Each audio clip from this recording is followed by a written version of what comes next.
Ravi Prakash Siliconandhra hospital Kuchipudi super speciality వైద్య సేవలు పూర్తిగా ఉచితం. నమస్కారం.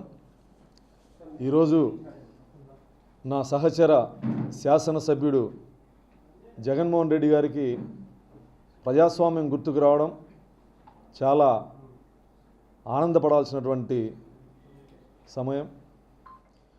సొంత బాబాయిని గొడ్డలితో నరికించి చంపించిన పులివెందుల ఎమ్మెల్యే గారికి పిన్నెల్లి రామకృష్ణారెడ్డి లాంటి నటోరియస్ క్రిమినల్ మంచి వ్యక్తిగా కనిపించడం పెద్ద ఆశ్చర్యపోవాల్సినటువంటి అంశమేం కాదు.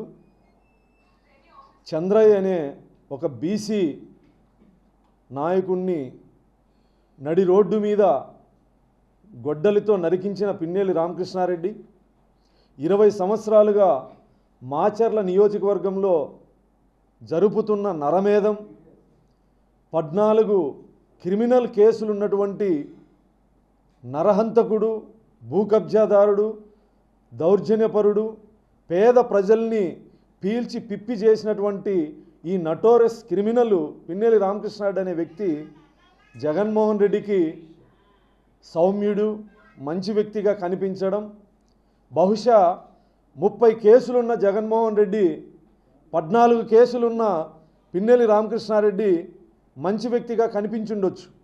30 కేసులు లేవు కాబట్టి. జగన్మోహన్ రెడ్డి గారు ఈరోజు ప్రజాస్వామ్యం గురించి, కక్ష సాధింపుల గురించి మాట్లాడుతూ ఉంటే చాలా హాస్యాస్పదంగా ఉంది. నిజంగా చంద్రబాబు గారిది కక్ష సాధింపు చర్యలు అయితే పిన్నెల్లి రామకృష్ణారెడ్డి లాంటి నరరూప రాక్షసుణ్ణి మాచర్ల పట్టణంలో పోలీసులు నడి బజారు మీద బట్టలూడదీసి కొట్టి ఊరేగిస్తూ అరెస్ట్ చేయాలి. అంతటి నరరూప రాక్షసుడు పిన్నెల్లి రామకృష్ణారెడ్డి. దేశం మొత్తం చూస్తుండగా రాష్ట్ర ఎలక్షన్ కమిషన్ కేసు నమోదు చేసి ఈవీఎంని పగలగొట్టిన అప్రజాస్వామ్యవాది, రాజ్యాంగం మీద ఏమాత్రం గౌరవం లేనటువంటి వ్యక్తి ఈవీఎంను పగలగొడితే రాష్ట్ర ఎలక్షన్ కమిషన్, కేంద్ర ఎలక్షన్ కమిషన్, హైకోర్టు, సుప్రీంకోర్టు వీడు వెధవా అని మాట్లాడుతూ ఉంటే అక్రమంగా పిన్నెల్లి రామకృష్ణారెడ్డిని అరెస్ట్ చేశాడని చెప్పి జగన్మోహన్ రెడ్డి పులివెందుల ఎమ్మెల్యే గారు మాట్లాడడం, ఇది ఏ రకంగా చూడాలి? ఈరోజు జగన్మోహన్ రెడ్డికి ప్రజాస్వామ్యం గుర్తుకొచ్చింది, రాజ్యాంగం గుర్తుకొచ్చింది, రేపో మాపో అంబేద్కర్ గారిని కూడా గుర్తు చేస్తాం.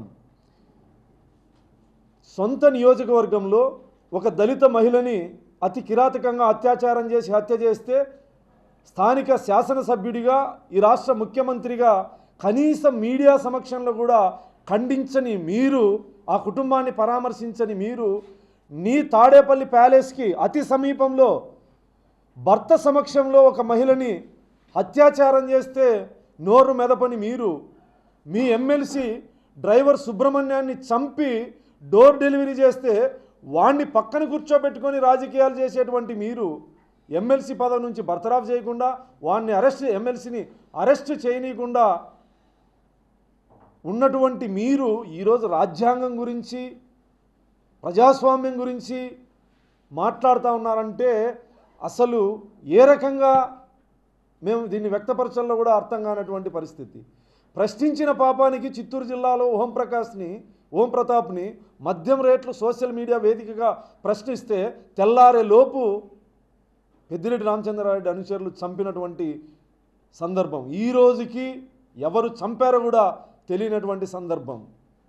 పాలించమని ప్రజలు అధికారాన్ని ఇస్తే ప్రాణాలు తీసిన నువ్వు ఈరోజు నీ ప్రభుత్వ హయాంలో అనేక దాడులు, హత్యలు, అత్యాచారాలు, బీసీలు, ఎస్సీలు, మైనార్టీల్ని అతి కిరాతకంగా చంపితే తాడేపల్లి కొంప దాటని మీరు ఈరోజు ఒక నరరూప రాక్షసుణ్ణి, ఒక నటోరియస్ క్రిమినల్ని చట్టబద్ధంగా అరెస్ట్ చేస్తే గొగ్గోలు పెడతా ఉన్నారే జగన్మోహన్ రెడ్డి గారు. Incubation Center. Interactive Sessions. Nikkei++ Grade University. KL, deemed to be University. నీ పాలనలో మాస్క్ పెట్టుకోలేదని కిరణ్ అనే దళితుని పోలీసులు కొట్టి చంపితే నోరు మెదపని మీరు ఈరోజు రాజ్యాంగము, ప్రజాస్వామ్యము, ఎంత పెద్ద పెద్ద మాటలు జగన్ రెడ్డి. ఇవన్నీ నీ 5 సంవత్సరాల పరిపాలనలో ఎంతమంది డాక్టర్ సుధాకర్ దగ్గర నుంచి డాక్టర్ అచ్చెన్న దగ్గర మీ సొంత జిల్లాలో అతి కిరాతకంగా మీ నియోజకవర్గంలో ఒక దళితుని నడి రోడ్డు మీద కొట్టి చంపితే వైఎస్ఆర్ కాంగ్రెస్ పార్టీ నాయకులు కార్యకర్తలు నోరు మెదపని మీరు జనవరి 26వ తారీఖున రిపబ్లిక్ డే జరుగుతున్న సందర్భంలో గుంటూరులో రమ్య అనే ఒక అమ్మాయిని నడి రోడ్డు మీద హత్య చేస్తే నోరు మెదపని మీరు మీ ప్రభుత్వ హయాంలో ఎంతమంది డాక్టర్ సుధాకర్ గారి దగ్గర నుంచి నందం సుబ్బయ్య దగ్గర నుంచి కిరణ్ వరకు ఓంప్రకాష్ వరకు డాక్టర్ అచ్చెన్న జాలయ్య చంద్రయ్య ఒకరా ఇద్దరా వందలాది మంది దళితుల్ని బీసీలని మైనార్టీలని పొట్టన పెట్టుకుంటే కనీసం ముఖ్యమంత్రి స్థాయిలో నోరు మెదపని మీరు ఖండించని మీరు ఈరోజు ప్రజాస్వామ్యం గుర్తుకొచ్చిందా జగన్ రెడ్డి? ఈరోజు రాజ్యాంగం గుర్తుకొచ్చిందా పులివెందుల ఎమ్మెల్యే గారు? ఎంత హాస్యాస్పదం ఇది! ఈరోజు నీ క్రిమినల్ పార్ట్నర్ పిన్నెల్లి రామకృష్ణారెడ్డిని అరెస్ట్ చేస్తానే నెల్లూరు జైలుకి పరిగెత్తుకుంటూ పోయావే, ఆ పక్కనే కావలి కరుణాకర్ అనే దళితుణ్ణి మీ కావలి ఎమ్మెల్యే చిత్రహింసలు పెట్టి అతని ఆత్మహత్యకు కారణమైతే కనీసం నీ ఎమ్మెల్యేని మాట్లాడలేనటువంటి నువ్వు ఈరోజు ప్రజాస్వామ్యం గురించి మాట్లాడుతుంటే ప్రజలు ఎలా నవ్వాలో అర్థం కానటువంటి పరిస్థితి. అదే నెల్లూరులో మీరు పోయిన సబ్ జైలు దగ్గర ఉదయగిరి నారాయణ అనే దళితుడిని పోలీసులు కొట్టి చంపి ఫారెస్ట్లో చెట్టుకు వేలాడదీస్తే అనేక ఆందోళన కార్యక్రమాలు చేసినా స్పందించని మీరు ఈరోజు చంద్రబాబు నాయుడు గారు కక్ష సాధింపులకు పాల్పడతానని చెప్పి మాట్లాడుతూ ఉన్నావు, రెడ్ బుక్ గురించి మాట్లాడుతూ ఉన్నావు. నిజంగా చంద్రబాబు నాయుడు గారు కక్ష సాధింపు చర్యలకు పాల్పడి ఉంటే, ఆ విధంగా నీలాగా అప్రజాస్వామ్యవాది అయితే ఈరోజు నోరు లేస్తున్న కొడాలి నాని కానీ పేర్ని నాని కానీ వీళ్ళందరినీ నియంతలాగా నీలాగా చంద్రబాబు గారు వ్యవహరిస్తే ఎలాంటి చర్యలు ఉండేటివి ఒక్కసారి ఆలోచించుకోవాలి. ఖచ్చితంగా ఇంకా శాసనసభ్యుడిగా ప్రమాణ స్వీకారం చేసి జగన్ రెడ్డి గారు 20 రోజులు కాలే, 20 రోజుల పాలనలో బయటకు వచ్చి ఎంత ఆవేశంగా చంద్రబాబు గారి మీద పాపాలు పండేరక ఎదురు చూస్తాడు. అసలు పాపాలు చేయడము నీకు నీ కుటుంబానికి పేటెంట్ రైట్స్ చంద్రబాబు గారికి కాదు. నువ్వు ఒక ఫ్యాక్షనిస్టువి, నువ్వు ఒక దోపిడీదారుడివి, నువ్వు ఒక అవినీతిపరుడివి, నువ్వు ఒక నియంతవి. నువ్వు ప్రజాస్వామ్యం గురించి మాట్లాడుతున్నావు, నువ్వు రాజ్యాంగం గురించి మాట్లాడుతున్నావు. అసలు రాజ్యాంగం అనే పదం నీ నోటి నుంచి రావడానికి నువ్వు అనర్హుడివి జగన్ రెడ్డి. నీ సామాజిక వర్గానికి సంబంధించినటువంటి దిశ అనే అమ్మాయికి అత్యాచారం పక్క రాష్ట్రంలో జరిగితే ఈ రాష్ట్రంలో ఈ అసెంబ్లీలో ఆ ముఖ్యమంత్రికి సెల్యూట్ చేసి దిశ అనే చట్టాన్ని తెస్తాను, మహిళలకు అన్యాయం జరిగితే అత్యాచారాలు జరిగితే ఉరిదీస్తాననే రేంజ్లో మాట్లాడిన నువ్వు ఎక్కడైతే దిశ చట్టాన్ని ప్రారంభించావో రాజమండ్రిలో మైనర్ బాలికని అతి కిరాతకంగా అత్యాచారం చేసి నీ వేదిక దగ్గర పడేసిపోతే ఈ రోజుకి దిక్కు లేదు. నువ్వు ప్రజాస్వామ్యం గురించి మాట్లాడుతూ ఉన్నావు, నువ్వు రాజ్యాంగం గురించి మాట్లాడుతూ ఉన్నావు. 20 రోజులు అధికారానికి దూరం అయితానే మతిభ్రమించి పిచ్చోడిలా వ్యవహరిస్తూ ఉన్నావు. 20 సంవత్సరాల పిన్నెల్లి రామకృష్ణారెడ్డి యొక్క నరమేధం నీకు తెలీదా? పిన్నెల్లి రామకృష్ణారెడ్డి గారి నేర చరిత్ర నీకు తెలీదా? పిన్నెల్లి రామకృష్ణారెడ్డి కుటుంబం ఎంత అరాచక కుటుంబమో నీకు తెలీదా?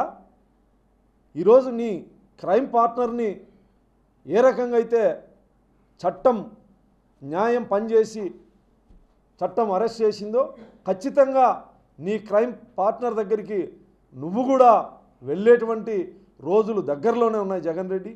20 రోజులు కాల అధికార మార్పిడి జరిగి నీ నుంచి మొదలుకొని నీ ఎమ్మెల్యేలు నీ నాయకులు ఊర్లలో ఎస్సీలని బీసీలని మైనార్టీలని ప్రజల్ని చిత్రహింసలు పెడతా ఉన్నా రాక్షసంగా వ్యవహరించిన నీలాంటి రాక్షస శాసనసభ్యుడికి ముఖ్యమంత్రిగా ఉన్నప్పుడు నీకు ఇవన్నీ కనిపించలేదంటే నువ్వెంత అధికార అహంకార మదంతో వ్యవహరించావో ఒక్కసారి నీ సాక్షిని కాకుండా నీ మనస్సాక్షిని ప్రశ్నించుకో జగన్ రెడ్డి, అర్థమవుతుంది. చంద్రబాబు గారు కక్ష సాధింపు చర్యలకు పాల్పడ్డానన్నాం. ఇది చాలా హాస్యాస్పదం. ఎందుకంటే పిన్నెల్లి రామకృష్ణారెడ్డి లాంటి నరరూప రాక్షసుని కూడా చట్టం అరెస్ట్ చేసేటప్పుడు ఎక్కడ చట్టాన్ని అతిక్రమించలేదు. World-class infrastructure. Eco-friendly campus. Broad array of academics. KL, deemed to be university. నిజంగా అవి కక్ష సాధింపు చర్యలే అయితే, నిజంగా తెలుగుదేశం పార్టీ దౌర్జన్యమే చేస్తే, నిజంగా తెలుగుదేశం పార్టీ చంద్రబాబు నాయుడు గారు ప్రజాస్వామ్యాన్ని పక్కన పెట్టి వ్యవహరిస్తే నీ అరెస్టు, నీ పార్ట్నర్ అరెస్టు, నీ క్రైమ్ పార్ట్నర్ అరెస్టు అలా ఉండేదా? ఇప్పటికీ అధికారం కోల్పోయిన విచ్చలవిడిగా నోరు పారేసుకుంటున్నటువంటి కొడాలి నాని లాంటి వాళ్ళని ఉపేక్షించే వాళ్ళమా? జగన్ రెడ్డి లాంటి దుర్మార్గుడు, అప్రజాస్వామ్యవాది, రాజ్యాంగ వ్యతిరేకి ఈరోజు ఇలా మాట్లాడడం ఇంకా హాస్యాస్పదం. ఏమంటే ఏ ప్రజాస్వామ్యం గురించి మాట్లాడుతున్నాడో జగన్ రెడ్డి, ఏ రాజ్యాంగం గురించి మాట్లాడుతున్నారో ఒక్కసారి కోడికత్తి సీను విషయంలో నీ మనస్సాక్షిని ఒక్కసారి ప్రశ్నించుకో. ఒక నిరుపేద దళితుడు 5 సంవత్సరాలు జైల్లో మగ్గితే తాడేపల్లి కొంప నుంచి 2 కిలోమీటర్లు కోర్టుకు రాలేనటువంటి నువ్వు ఈరోజు నీ క్రైమ్ పార్ట్నర్ అరెస్ట్ చేస్తానే నెల్లూరుకి హెలికాప్టర్లో పోయావు. రాజ్యాంగం గురించి, ప్రజాస్వామ్యం గురించి మాట్లాడుతున్నావు. దళితుడైన కోడికత్తి సీను విషయంలో ఇవేవి గుర్తుకు రాలేదా జగన్ రెడ్డి? నువ్వు రాజ్యాంగం గురించి మాట్లాడుతూ ఉన్నావు, నువ్వు ప్రజాస్వామ్యం గురించి మాట్లాడుతూ ఉన్నావు. నువ్వెంత మానసిక రోగివో మీ తల్లిగారు, చెల్లి నిన్ను, నీ కుటుంబాన్ని ఎంతగా అసహించుకొని దూరం పెట్టారో ఇలాంటి సంఘటనలే కారణం. నీ మానసిక రుగ్మతకు, నీ మానసిక రోగానికి సరైన మందులు వాడు జగన్ రెడ్డి. అప్పుడైనా మతిస్థిమితం లేనటువంటి మాటలు మాట్లాడకుండా వాస్తవాలకి దగ్గరగా మాట్లాడతావని ఈ సందర్భంగా నీకు సలహా ఇస్తా ఉన్నా, గౌరవ నా సహచర శాసనసభ్యుడికి. నిండు సభలో అసెంబ్లీలో చంద్రబాబు గారి కన్నీరుకు కారణమైనప్పుడు ఒక ముఖ్యమంత్రి స్థానంలో ఉండి చిల్లర రౌడీలైనటువంటి నీ శాసనసభ్యుల్ని మందలించేది పోయి విషపు నవ్వుతూ రాక్షసానందం పొందినప్పుడు నీకు రాజ్యాంగం కానీ ప్రజాస్వామ్యం కానీ గుర్తుకు రాలేదా జగన్ రెడ్డి? లోకేష్ గారి రెడ్ బుక్, చంద్రబాబు గారి రెడ్ బుక్, లేదా గ్రామీణ ప్రాంతాల్లో తెలుగుదేశం పార్టీ నాయకుల చేతుల్లో రెడ్ బుక్లు ఉన్నాయని చెప్పేసి మాట్లాడుతూ ఉన్నావు. ఎస్, నీతో బాధింపబడి, నీ ప్రభుత్వంతో బాధింపబడినటువంటి, నీ ప్రభుత్వంలో కక్ష సాధింపుకు గురైనటువంటి వాళ్ళు ప్రతి ఒక్కరి చేతిలో రెడ్ బుక్లు ఉన్నాయి. నీ పులివెందల పరిధిలో దళిత మహిళని అత్యాచారం చేసి హత్య చేస్తే దళిత నాయకులైనటువంటి నేను, నేటి హోంమంత్రి అనిత గారు అక్కడ పరామర్శించకపోతే మా మీద కేసులు పెట్టించినప్పుడు ప్రజాస్వామ్యం గుర్తుకు రాలేదా? దళితుడైన మా మీద, దళిత మాజీ శాసనసభ్యురాలప్పుడు ఇప్పుడు హోంమంత్రి, దళితులైన మా మీద ఎస్సీ అట్రాసిటీ యాక్ట్ నమోదు చేసినప్పుడు నీ తుక్లక్ మైండ్కి ప్రజాస్వామ్యం, రాజ్యాంగం గుర్తుకు రాలేదా జగన్ రెడ్డి? కావలి కరుణాకర్ని అతి కిరాతకంగా ఆయన ఆత్మహత్య చేసుకునే విధంగా నీ ఎమ్మెల్యే వ్యవహరిస్తే ఆ కుటుంబానికి అండగా పోయేందుకు వెళ్ళిన నన్ను అర్ధరాత్రి పోలీసులు అదుపులో తీసుకొని దాదాపు 36 గంటలు సమాజానికి కనిపించకుండా పోలీసు వెహికల్లు మారుస్తూ తిప్పి బెదిరించినప్పుడు ప్రజాస్వామ్యం గుర్తుకు రాలేదా జగన్ రెడ్డి? పులివెందుల ఎమ్మెల్యే గారు గుర్తుకు రాలేదా? ఈరోజు ఓడిపోతానే, ప్రజలు తిరస్కరిస్తానే, 11 స్థానాలకు మిమ్మల్ని పరిమితం చేస్తానే ఈరోజు రాజ్యాంగం గుర్తుకొచ్చిందా? ప్రజాస్వామ్యం గుర్తుకొచ్చిందా? 1, 2, 5 సంవత్సరాల్లో మీ నరమేధం, మీ సంఘ విద్రోహ చర్యలు, అప్రజాస్వామ్య చర్యలు, రాజ్యాంగ వ్యతిరేక చర్యలు, మీరు కూడా ప్రజాస్వామ్యము, రాజ్యాంగం అని మాట్లాడడం చాలా హాస్యాస్పదం. నేను తెలుగుదేశం పార్టీ కార్యకర్తగా చంద్రబాబు నాయుడు గారికి విన్నవిస్తా ఉన్నా, ఇలాంటి పిన్నెల్లి రామకృష్ణారెడ్డి గారు, కొడాలి నాని, పేర్ని నాని ఇలాంటి దుర్మార్గుల్ని అరెస్ట్ చేసేటప్పుడు కొంచెం రాజ్యాంగాన్ని పక్కన పెట్టండి సార్, కొంచెం ప్రజాస్వామ్యాన్ని పక్కన పెట్టండి సార్. మీకు విజ్ఞప్తి చేస్తాను ముఖ్యమంత్రి గారు. రెడ్ బుక్ చర్యలు అనేది ఐఏఎస్ అధికారులు, ఐపీఎస్ అధికారులు వాళ్ళు చట్టపరంగా పనిచేయకుండా వైఎస్ఆర్ ప్రభుత్వంలో కాంగ్రెస్ పార్టీ కార్యకర్తల కంటే హీనంగా చట్ట వ్యతిరేకంగా పనిచేసిన వాళ్ళు, లేదా తెలుగుదేశం పార్టీని ఎమ్మెల్యేలని, ప్రజల్ని, నాయకుల్ని చిత్రహింసలు పెట్టి, కక్ష సాధింపులు పెట్టి, అక్రమ కేసులు పెట్టి జైల్లో మధ్య విధంగా చేసినటువంటి వైసీపీ మంత్రులు కావచ్చు, వైసీపీ ఎమ్మెల్యేలు కావచ్చు, ఖచ్చితంగా రెడ్ బుక్లో పేర్లు ఉన్నాయి. దీన్ని కూడా చట్టబద్ధంగా వ్యవహరిస్తాం తప్ప చట్టాన్ని చేతుల్లోకి తీసుకొని అయితే లోకేష్ గారు కానీ చంద్రబాబు గారు కానీ ఆ రకమైనటువంటి చర్యలు చేపట్టబోం. ఎందుకంటే ప్రజలు బాధ్యతాయుతంగా తెలుగుదేశం పార్టీకి ప్రజలు ఒక గౌరవాన్ని ఇచ్చారు, బాధ్యతని ఇచ్చారు. వైఎస్ఆర్ కాంగ్రెస్ పార్టీకి ప్రజలే శిక్షించారు. ఇంకా ఇలాంటి చర్యలకు పాల్పడితే ఖచ్చితంగా కఠిన చర్యలు ఉంటాయి. మరిన్ని వీడియోస్ కోసం ఛానల్ ని సబ్స్క్రైబ్ చేయండి, లేటెస్ట్ అప్డేట్స్ కోసం వాట్సాప్ ఛానల్ ని ఫాలో చేయండి అండ్ లింక్ డిస్క్రిప్షన్ లో ఉంది.